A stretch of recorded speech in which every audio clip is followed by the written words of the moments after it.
Chasing Giants with Don Higgins and Terry Peer.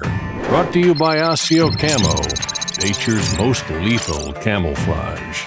Follow along as Don and Terry discuss the techniques, strategies, and dedication needed to harvest one of God's most amazing creations, world-class whitetails.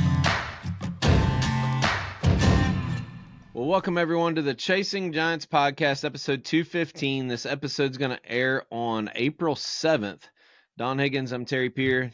It's been a week since we've been with everybody. The spring is rolling away. Shed season's about wrapped up, and turkey season is open for much of the season. Don, what have you been up to the past week? Well, I've had a full week. Let's see, I took the grandsons home on Wednesday morning and then did a consultation in Indiana about an hour from their house that day. We got a bunch of rain here earlier in the week, Monday and Tuesday. We got almost 3 inches of rain. It was pretty dry before that, so we needed it. Came home for a day, went to Iowa on Friday and pulled my cameras on the Iowa farm that I hunt. And so today I pulled tree stands on 2 different properties that I've hunted for a number of years, but the deer herd is in such pathetic shape in those areas that there hasn't even been anything even remotely close to a shooter buck for so long that I pulled those stands. I think I'm going to need those stands in other areas. The new 98-acre property I bought, I need to get 3 or 4 stands put up on that one. And I don't know, trying to potentially work on a new lease property maybe. And anyway, just needed to get out, and the weather was good, so I went out and pulled some stands today. Yeah, you and I, we are both in need of probably a very large number of ladder stands before next year. So I know a lot of our Amish listeners listen to this, other people in the industry listen to this. I'm really curious about what ladder stands people are using. You and I have gotten more comfortable the older we've gotten with ladder stands, and we need a variety of different heights for a new application that we're both trying to figure out. So if you got an idea about ladder stands, let us know. I'm curious. There's a lot of different opinions out there. Yeah, the 3 stands I took down today, 1 was a ladder and 2 was hang-ons, and I pulled them hang-ons. I'm thinking to myself as I'm doing it, why am I even pulling these things? Because I hate hunting out of them anymore. And the thing of it is, I used to hate ladder stands. I thought ladder stands were for sissies, but the older I get, I guess I'm turning into a sissy, because I'd much rather be in a ladder stand, just feel a whole lot safer in that thing than climbing up screw-in steps or whatever. Well, I ever since I had back surgery, I basically cut short all of my therapy. Once I got to the point that I could do what I wanted to do, I pretty much gave up on finishing out therapy, and I have absolutely zero core strength. And I'm telling you, hanging lock-ons and climbing up tree steps, it's a task. I do it a lot in Illinois, but man, at home, when I know that tree is going to always have a tree stand in it, I'd much rather have a ladder stand with a chain wrapped around it every day of the week. I'm with you. And if it's going to be a hang-on, I just about got totally away from the screw-in steps. I'd like to at least have the climbing sticks and not the multi-piece things that strap around the tree and hang by that strap. I want a one-piece deal that goes up 20 feet in the air and straps in about 4 spots. And I just feel a whole lot better doing that than I do the old screw-in steps and the hang-on stands. You know, we get a lot of different people that listen to this podcast that have different styles and different places they hunt. You and I have never claimed to be mobile hunters, and No. the guys that run and gun and do public land hunting, that's a completely different thing than kind of what we most of the time. You and I have gone in and hung a set before and hunted it for different reasons, but the older we've gotten and the more we've dialed in properties like we want, man, it's not my thing anymore. No, 25 or 30 years ago, I did carry stands in and hang them and hunt. And I'd usually leave the stand and hunt it 2 or 3 times and then, pull it down and move on. And I had 3 or 4 of those stands, so I was always, going into new spots and moving. Used to pride myself on how many different trees I hunted in a season, but as I got older and wiser, I realized that you're way better off to have those stand sites prepared ahead of season and not be in there banging around a stand. I don't care how quiet you are. Hanging a stand is going to make more noise than just climbing up and getting in one that's already been there. Yep. So again, if you have a lead on a good ladder stand, let us know. We know the big players in the market, but since you and I don't go to ATA or any trade shows really anymore, there might be something out there that we don't know about. So we'd love to hear your feedback on it. We had our big grand opening, well, not grand opening, our soft opening at Cornerstone in Frankfurt. So that pretty much took most of my week. I got to piddle on the Mustang a little bit and finishing up my last two plans, all the mapping that gets done with those that are going out, and I'm officially done for the season. How many more do you have to do? Well, I've got two left, and they're both in Wisconsin. I was going to knock those out on Thursday and Friday of this week, but they got a big snowstorm up there, and the one place I was going to go, they had like 14 inches of snow the day before I was to be there, and they was expecting 4 to 6 more inches on top of that. And they had drifts in the road, 50-mile-an-hour winds with that too. So they had drifts that were 3 and 4 feet deep across the road. And they said, "Don't even come up here. We can't even get to the farm, let alone walk around or see anything." So that got canceled. But I got 2 in Wisconsin that I hope to get knocked out towards the end of next week. Gotcha. How are you liking the new 2024 truck? Is there a lot of differences in it? I heard mine is out of assembly and en route to the dealer, so I'll be getting mine here shortly. I just hope Chris Yates is listening to this, and he's already ordered my next one, because I think Monday will be either 4 or 5 weeks since I picked mine up, and I'm already pushing 7,000 miles on it. I think I'm just like, I'm less than 100 miles from being 7,000 miles on that truck, and I think it'll be 5 weeks Monday. So I told him when I drove away from the dealership, I said, "Go ahead and order my next one right now. just get it coming." So if Chris is listening to this, he's probably just putting his head down and beating it on his desk or something, because I rack up the miles.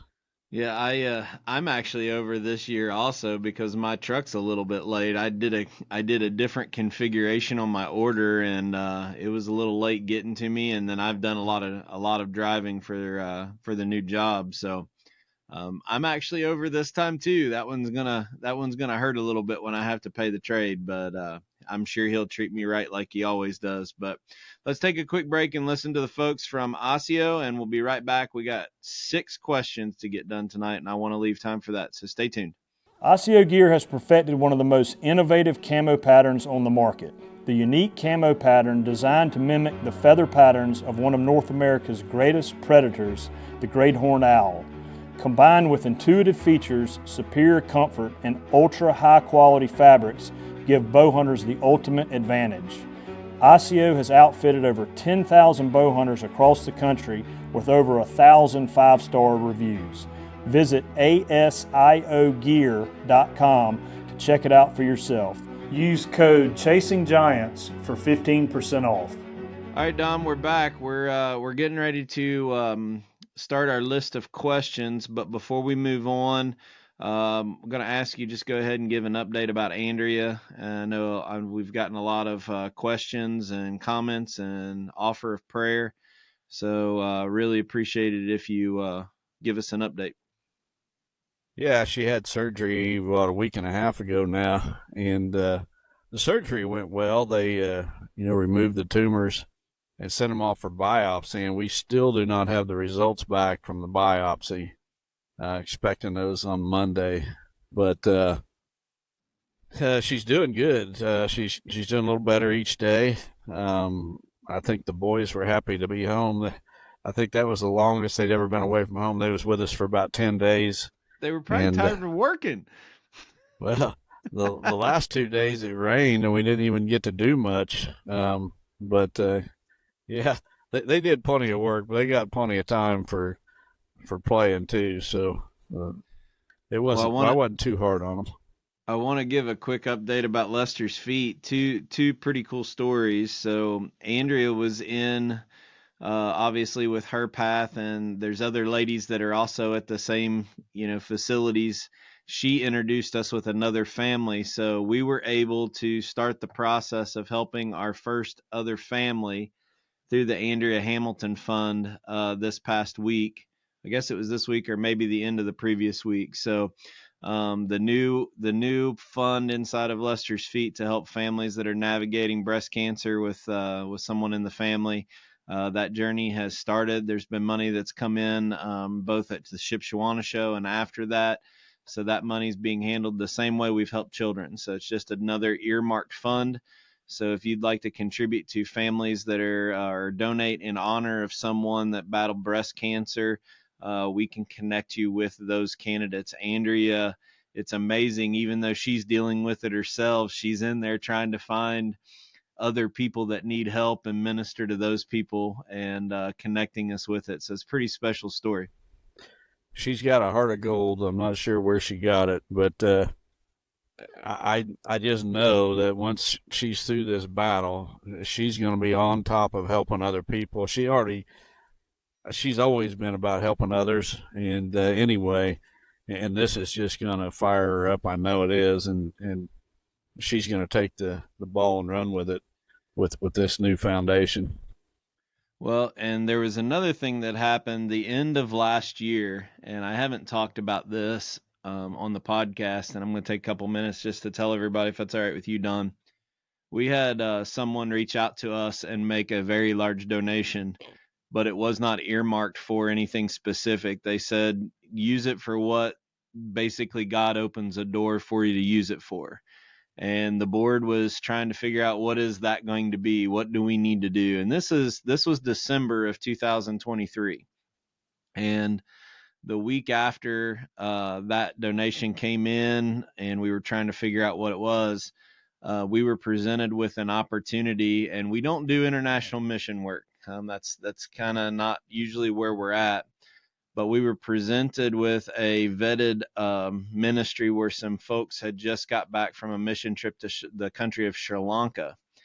And there was a battered women and orphanage that was losing their piece of property and being basically sold out from underneath of them. And all these people were going to be on the streets. So believe it or not, that donation that came in that was not earmarked, that said, pray about it, use it for what you want, was within $1,600 of what we could buy that whole property for, so that it could be a ministry for children and battered women in the country of Sri Lanka. And I'm going to say that this is not a pathway that we're out looking for international missions. It's not what we're about, but we just felt that within that timing and with that close of a dollar amount, that it was truly something that we could connect with this donation. So we called the donor and said, hey, this just became available, just dumb.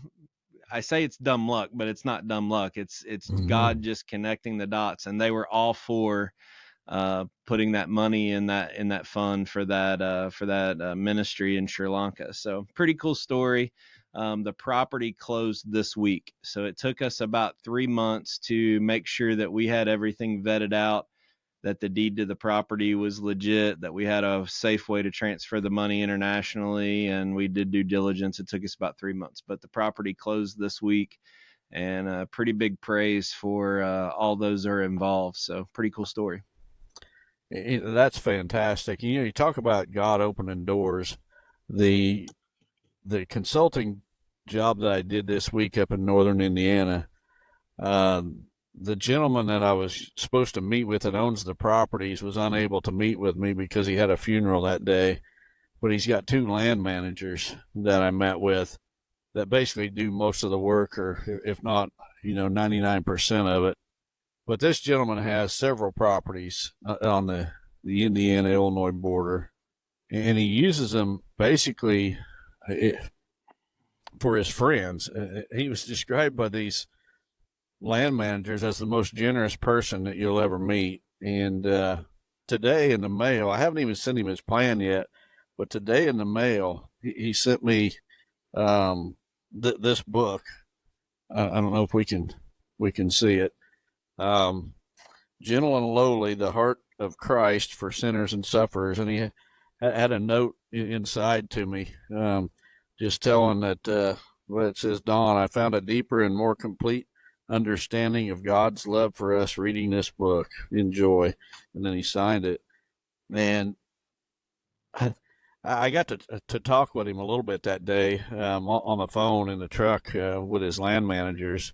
And I'm going to be doing a lot of work up there with them. I think I'm going to be going up there and doing a presentation for all the guys that hunts these properties. So they have what they call deer camp November 1st through the 10th. And there's like 20 of this gentleman's friends come and hunt. And they've killed some absolutely awesome bucks. I got to see several of the bucks they've shot, including one 200-incher and just a lot of real giants, and they want to take things to the next level, and I'm going to be working with them on that on these different properties. I looked at 2 properties while I was up there. I actually looked at more, but I'm doing plans for 2 properties, and I just feel that it's another door that God has opened.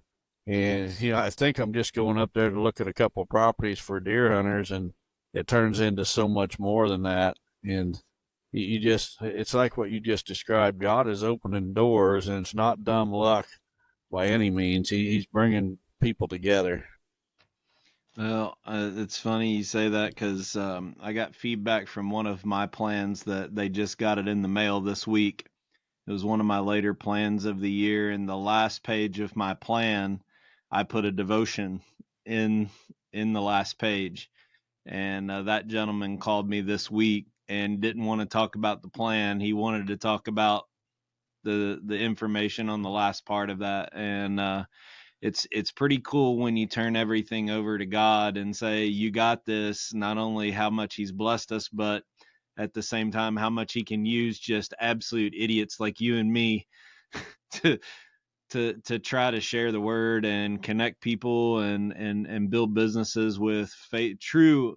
And a lot of people claim to be faith-based, but trying to be true faith-based about what we do.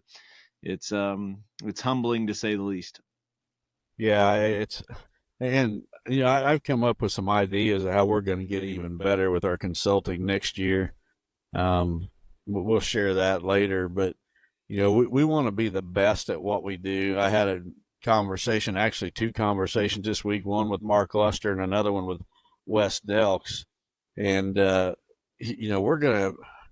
we're going to be different than any consultant out there. And in my opinion, better, not only in the plans that we do, but, the follow up and also, just all sorts of different things. The doors that God has opened and will continue to open, it's just, beyond belief, really. Yep. All right. Well, you ready to get to the first question of the night? Yeah, I'm ready.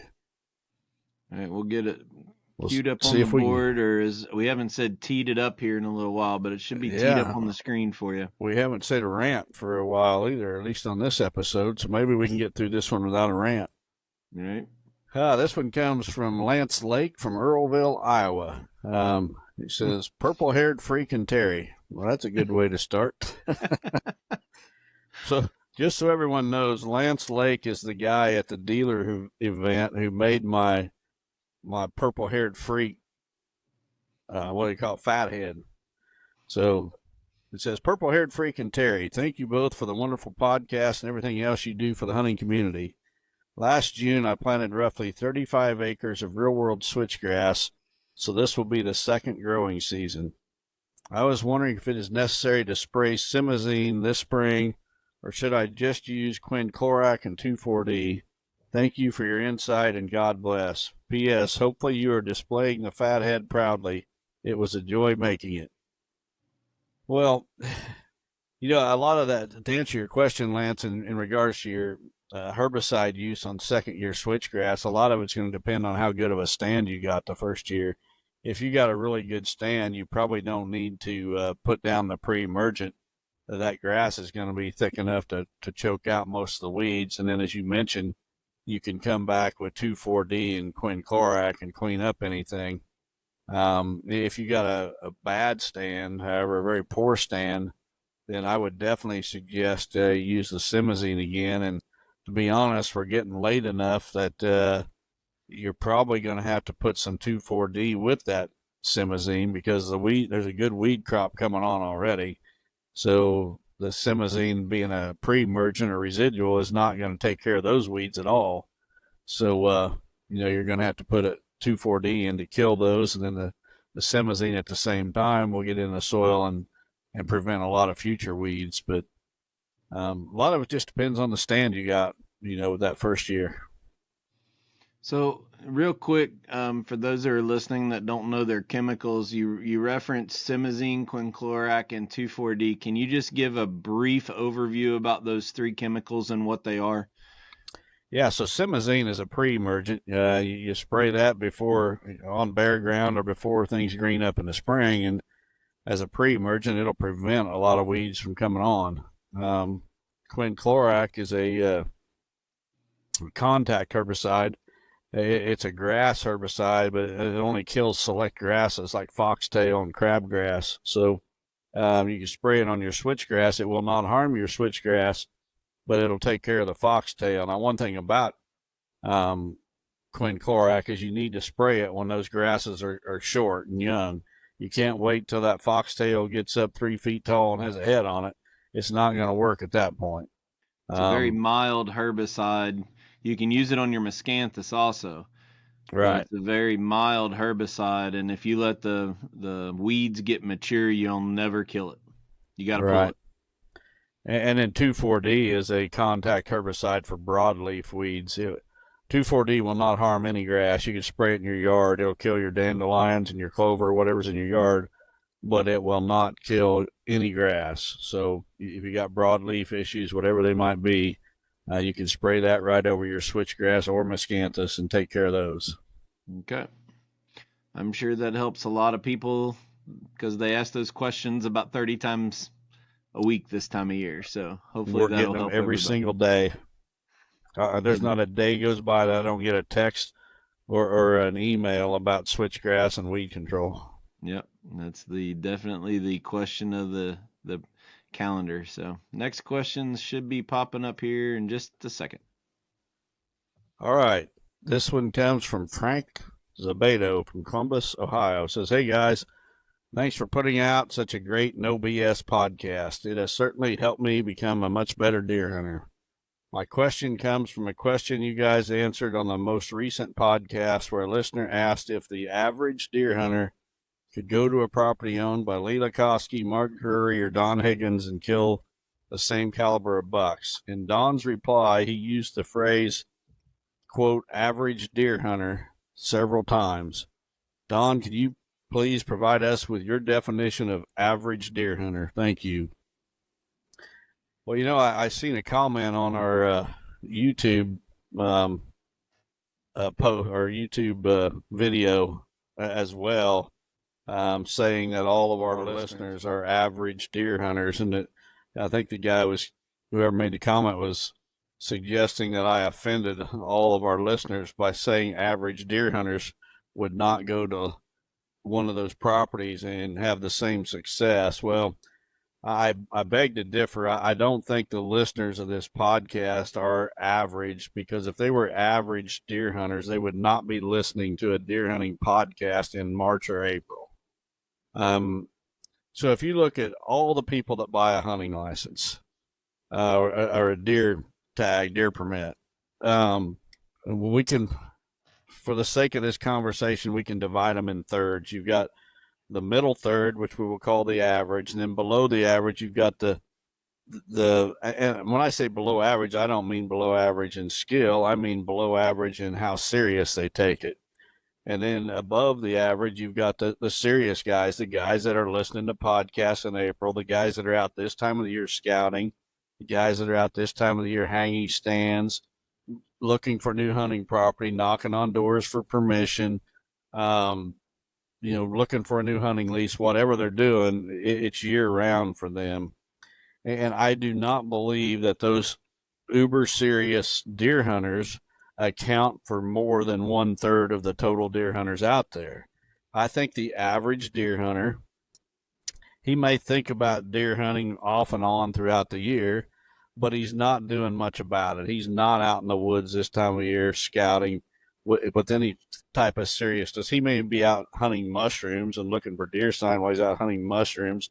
He may go fishing and look at deer tracks in the mud along the pond where he's fishing or the river where he's fishing, but he's not serious about it. And to go back to my response last week on that question, I don't think the average deer hunter, that middle third of deer hunters, I don't think that those guys are dedicated enough to do the year-round work that the upper, more serious deer hunters do. And that's not a slam on them. I mean, those people very well may be spending their time doing more important things. They may be coaching a kid's sports team or, spending time with their family. They may even be doing, a ministry work or whatever. It's not a slam on those average middle of the road deer hunters whatsoever. It's just that I don't believe that those guys have the dedication to go to a property and maintain it and continue to kill the caliber of bucks that some of these guys that were, mentioned in that question are. Not meant as an insult to anyone. It's just the way I see it. Well, and the other element of this was average deer hunter go there and shoot a deer. Well, shooting a deer and setting up a property like you three have done are two different things. And just going and being a trigger man or being able to pull back a compound bow or shoot a rifle or whatever at some property that you guys have spent time to develop over that long, that's a different ball game than setting up the property and developing it into what it is today. And we talked about that at length last week. So people get a little offended, but they jump to a lot of conclusions with they're hearing what we're not saying in a lot of cases, if you will. All right, let's move on to number 3 before I get wound up on that one. Next one comes from our buddy, famous Amos Hirschberger from Beach City, Ohio. He says, "Hello, Don and Terry. Continued prayers for Andrea and Terry's mom. Thanks for all your information and rants on the podcast. My question is on antler growth. What are your thoughts on antler growth for this coming year? Here in Ohio, we didn't have a hard winter, and now we are having an earlier green up than I can ever remember. Do you think that we'll see an exceptional antler growing year if the weather holds out and we don't have a drought like last year? Some of the older bucks dropped an antler score last year, and I was hoping this year they would bounce back and be better than ever. What are your thoughts on this? P.S. We had a great year on finding sheds on that property that you looked at. I think 58 so far, and a lot aren't sets, but no purple-haired freaks. LOL. Thanks, Amos." Well, so I've looked at a handful of properties for Amos, actually, at least 3 or 4. And so I'm glad to hear that things are looking good there. 58 sheds off one property, and I know which property he's talking about. It's got to be the biggest one. But to answer your question, Amos, yeah, I think we're setting up for a fantastic antler growing season so far. I mean, we're a long ways from the end of summer, but, we had a mild winter, which was not stressful on the deer whatsoever. We had an early spring, so those early spring green food sources have been green for a while. Just today I was out and I was on my new 98, and the neighbor's got a clover field that butts right up to my woods, and I noticed that that clover is pushing a foot tall and green as can be, and the deer are all over it. So, they've got off to an early start as far as nutritious food sources. Here at my home farm, my neighbor's got a winter wheat field that the deer been feeding in, basically all winter. But even today, in the spring, they're still hitting it hard. They've also had soybeans, still got soybeans in my food plots today. So the deer in my area, I mean, I don't remember them ever having this good of a start this early in the spring. I mean, we're here at the 1st of April. And the other thing is, I know there's a lot of guys saying that they're still seeing bucks carrying antlers, and that's just a sign that those deer are not stressed whatsoever. Now, I'm not seeing that on my place. All the bigger bucks definitely have shed. There may be a yearling or two still carrying, but it's been at least a couple weeks or more since I've got a picture of any buck, carrying antlers. I've still got a couple of cell cameras out at key locations on my farm, more for trespassers as much as anything, but just not seeing any bucks with antlers. But I think we're setting up for a fantastic year. If we can just continue to get timely rains, get our crops in early, and get them off to a good start, then this should be fantastic. The one thing that bothers me here in Illinois, I kind of alluded to it earlier when I talked about going and grabbing those stands today from those different properties, is the deer herd here is in the age structure is in terrible shape. The deer herd in my state of Illinois, home state of Illinois, is in the worst shape that it's been in probably 40 years, literally. I mean, the numbers are fine, but the age structure is just not there. We just don't have the older bucks that we used to have. And I'm talking just even 4 or 5 years ago. It's been just straight downhill. And there's still going to be some of those bucks that fall through the cracks. But when you start looking at other states like Iowa and Ohio, where Amos is from, where the age structure is a little better, those states should, have a fantastic crop of bucks this fall, big bucks, compared to what it's been in recent years, provided we stay on the same track that we're on now. I think if you look at a bell curve for any statistical analysis, when you're coming off of a really bad year where things are down or things are at an all-time high, your next year is usually an exponential sweep of the bell curve transitioning. So if we're down and if we have a decent growing year, you're going to have an uptick of where we were being so far down. If we end up with the year like it's shaping up so far, it could be an enormous year for everything if you have the age structure. I will say I got 2 text messages today with some friends of mine down around Cynthiana, Kentucky, that both saw deer believed to be 3-year-olds still with both sides holding. So I haven't seen any. All but 6 of my cameras are pulled and in, but I think all of mine are gone. But it's definitely, there's some deer still carrying, that's for sure. Yeah. I mean, there's a lot of factors at play. We're a long time from the end of August, and we could have a great growing season and then EHD hit. So, Yep. Who knows what's going to happen, but we are definitely off to one of the best starts that I can remember in my lifetime. Yep, absolutely.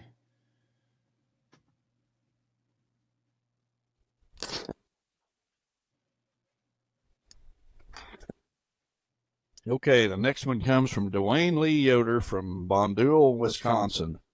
He says, "Hey, Don and Terry, under what circumstances would you recommend feeding Real World's Maximizer Plus mineral? And when would you feed regular Maximizer mineral and your new deer block? Thanks for the great podcast."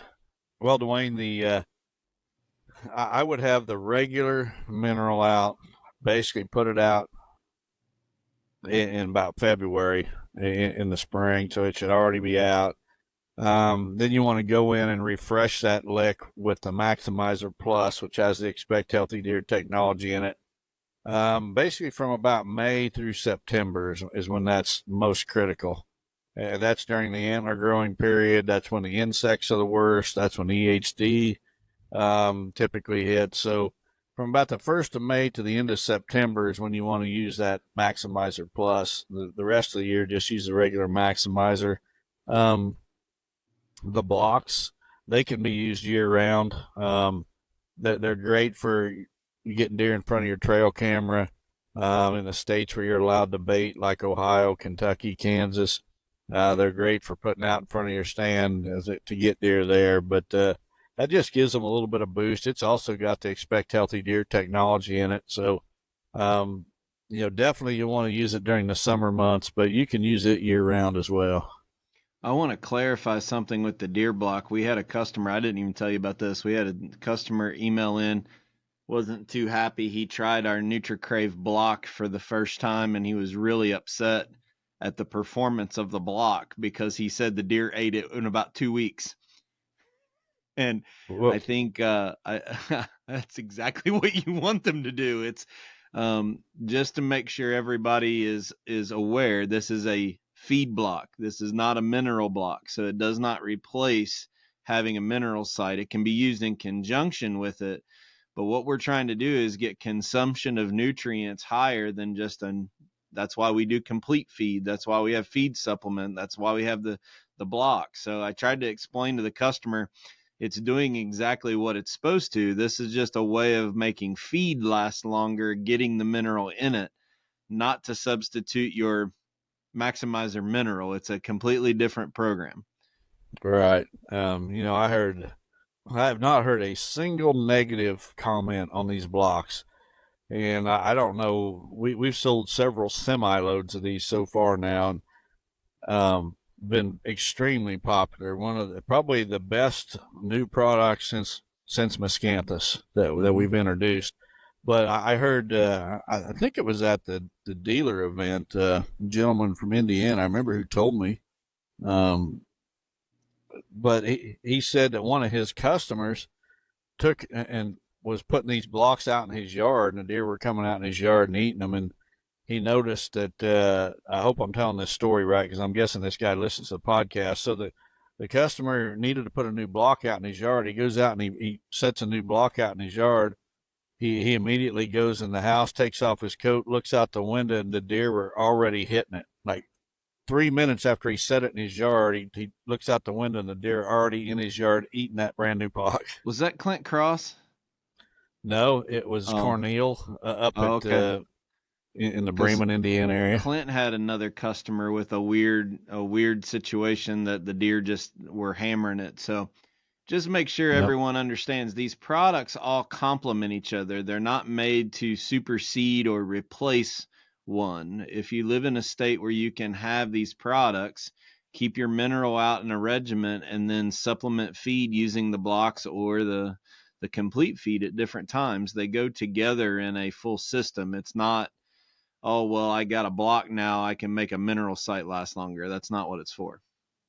Exactly. One of the challenges with the Expect Healthy Deer technology is getting enough into the deer, especially wild deer that, come and go as they want. That they typically are not going to visit a feeder every single day.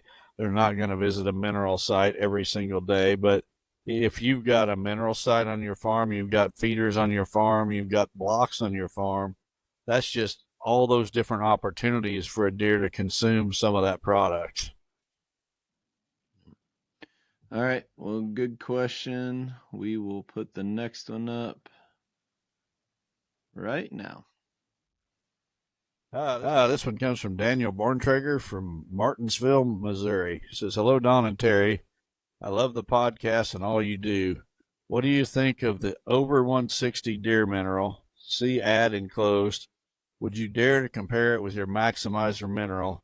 Also, would you allow a shed hunting dog on your property? Thanks to you both, and God bless, Daniel." About the shed dog, I'll answer that one first. Yeah, I'm not crazy about dogs whatsoever, but I'm a well-trained shed dog. Yeah, I'd probably allow it on my property. It's not going to be any worse than taking 6 or 8 guys through there at one time like I did this spring.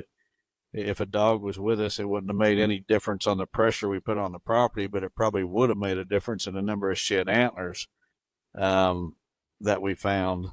In regards to the mineral that you referenced, I kind of right here is the ad that he sent me with that submission, just to show people that it is a real question that somebody sent to me.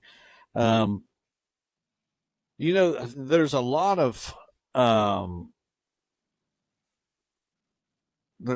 marketing done to sell products in the hunting industry and in other industries, and sometimes you got to read between the lines. So you might have a product that says contains, 80 different minerals or vitamins and minerals, whatever they say.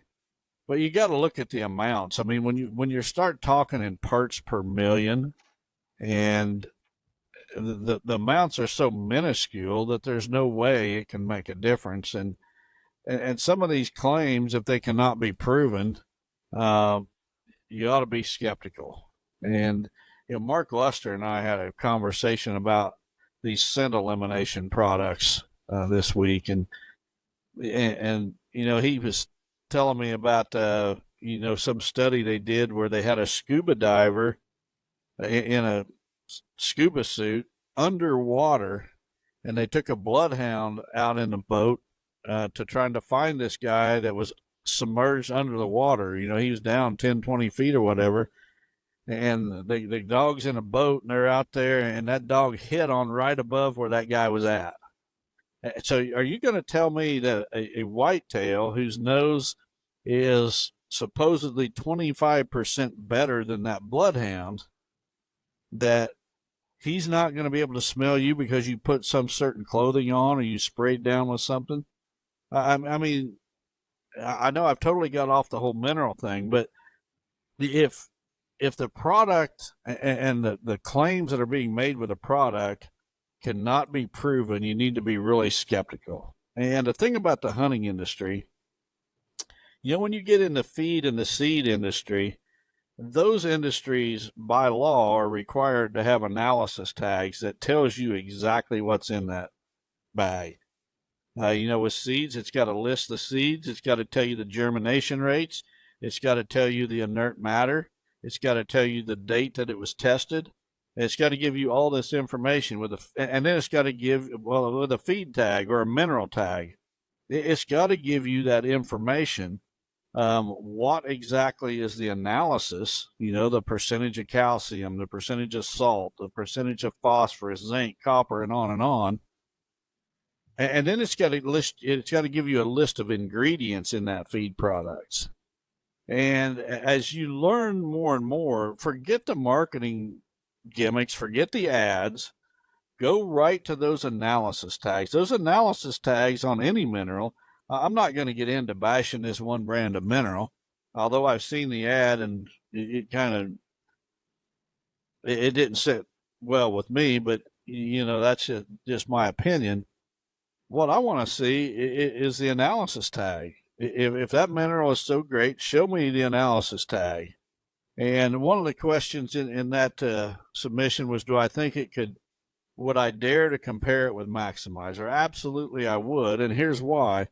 When we first developed Maximizer, it started on my farm, and I put together a blend. And then we brought in a couple of livestock nutritionists who had done some pretty serious work on a mineral of their own. And what they did was they ground up deer antler, and they analyzed that deer antler, the content of that antler. And through other research with a whitetail veterinarian, Dr. Shipley at the University of Illinois, as well as these nutritionists, they knew that there was certain nutrients that need to be in specific ratios to each other. The most common one I'll share, I'm not going to give you all the secrets, but the common one I'll share is calcium and phosphorus. Calcium needs to be in a 2-to-1 ratio with phosphorus, so there should be twice as much calcium as there is phosphorus in the blend for the deer to properly utilize it. And there's others that should be in specific ratios with each other. If this mineral is so great, post the analysis tag. I don't care if it came out of the sea or if it came out of a mine in the middle of the desert. Where it came from does not matter to me. What matters is that analysis. Among other things, sometimes the source does matter, but in the end, it's that analysis that has to be put on that tag that's going to tell you how good a product is. I'm going to agree with this listener that submitted this question. I think this particular ad is a little bit overboard with claims. that if the right state agency seen that ad, they would probably be forced to pull all their product off the shelf and do a stop sale. I know we had some issues when we first introduced Expect Healthy Deer technology, that some of the wording we had to change. They were claiming, yeah, it was labeling. So, this company, it's only a matter of time before somebody's going to be knocking on their door, and they're going to have to either back up their claims or they're going to have to remove them from their advertising. But, this has been a long-winded way of me saying this to the listeners. Learn to read the analysis tags of both seed and feeds and minerals. And that will tell you everything you need to know. Forget about the fancy packaging. Just imagine that every one of these products came in a plain white bag or a plain white bucket, and there was no picture of a deer on it. All you had to look at was the analysis tag. And that analysis tag should tell you everything you need to know. We get quite a few questions of people wanting us, and we don't know if they're working or affiliated with the other one. We've done our work, and this sounds a little arrogant, and people can criticize me for it, but no one's put the amount of research into their products that we have, period. And I can say that with assurance. And as far as I'm concerned, we don't have to go and do it. If people want to dare to compare, absolutely put it right beside it. But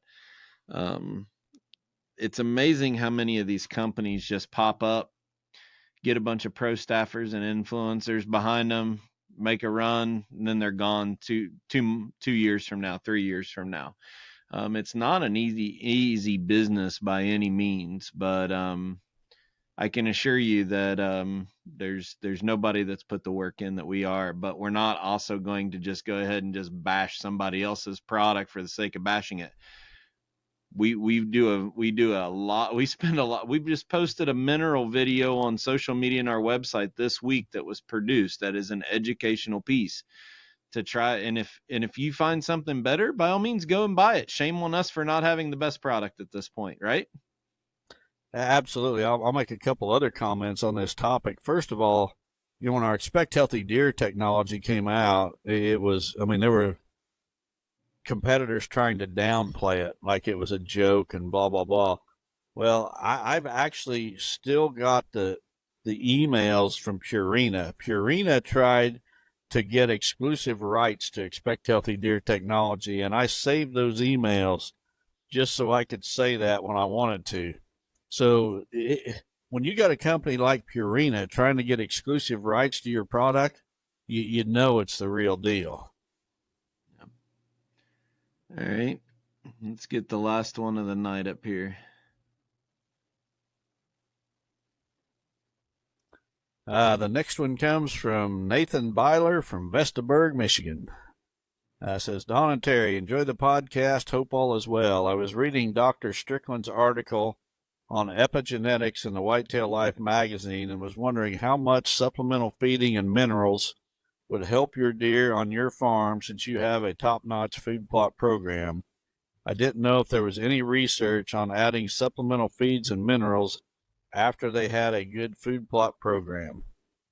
Great question, Nathan. And to be honest, the simple answer is supplemental feed and minerals will do the most good in a region or property where the soils are the poorest.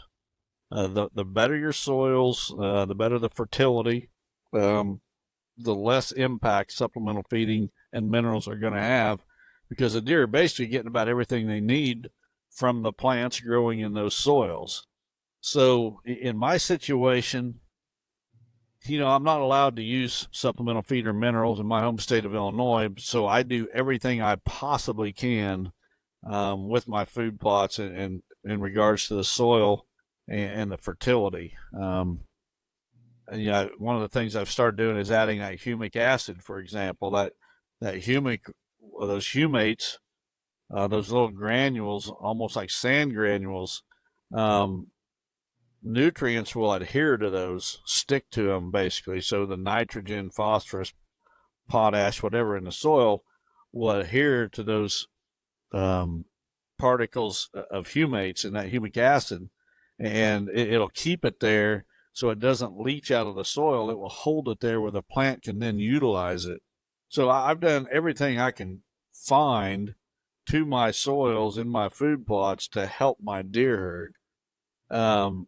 So how much would, if I was allowed to all of a sudden be able to supplemental feed and put out minerals, how much benefit would I get? I'm going to say it's going to be minimal. In antler growth, 5 years down the road, 7 years down the road, factoring in fetal programming and such, I may be getting 3 to 5% more inches of antler on a mature buck than what I'm currently getting. And that might be a stretch. It might not even be that much. That's just my guess. However, if I was a guy in, I don't know, southern Missouri in the Ozarks where the soils are terrible, rocky and just no topsoil at all, supplemental feeding and supplemental minerals in that region could have a way bigger impact than what they have in my area. It might be 10 or 20 times more impact on their deer herd than it is on mine. So it's all about really the soil. And, I live in a region where agriculture is king. Huge ag fields dominate the landscape, and those fields are all getting fertilized to the max to maximize the crop yield, whether it be soybeans, corn, wheat, alfalfa, clover, whatever is being grown in these fields. They are being fertilized to maximize the yield. And as such, the deer that are feeding in those fields are consuming very nutrient-dense plants. And my region is, supplemental feeding and minerals are going to have as minimal impact here as they would anywhere. Yep. All right. Well, that was 6 good questions for tonight. It is definitely getting that time of year. A lot of questions about herbicides and feed programs. But let's transition to talk about this upcoming week. What do we got on the docket this week?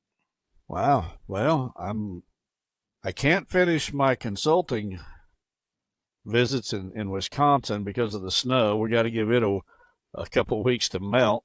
So I'm not going to be consulting this week. I'm going to be working around the farm until Friday, when I'm going to head to Kentucky for a inaugural turkey hunt.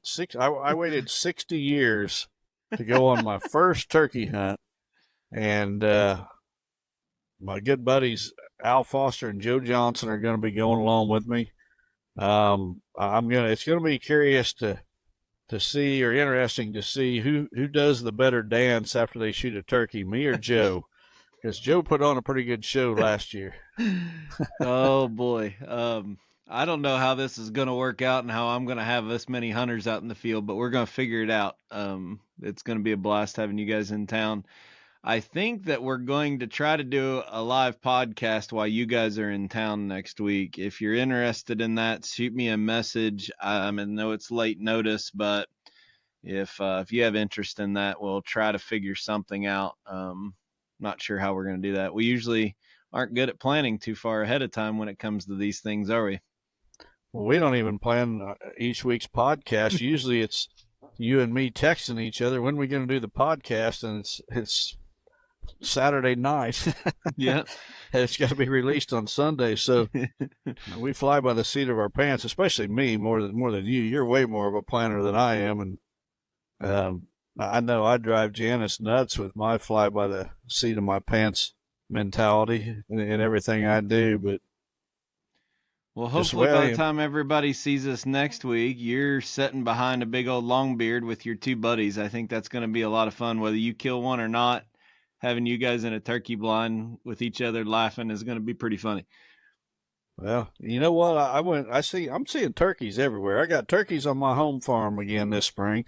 But when I went to that 98 today to scout, I seen a hen turkey there, And these are the stupidest stinking birds. I don't know why people get so wound up by this. Turkey's just walking around the woods as I'm walking around the woods.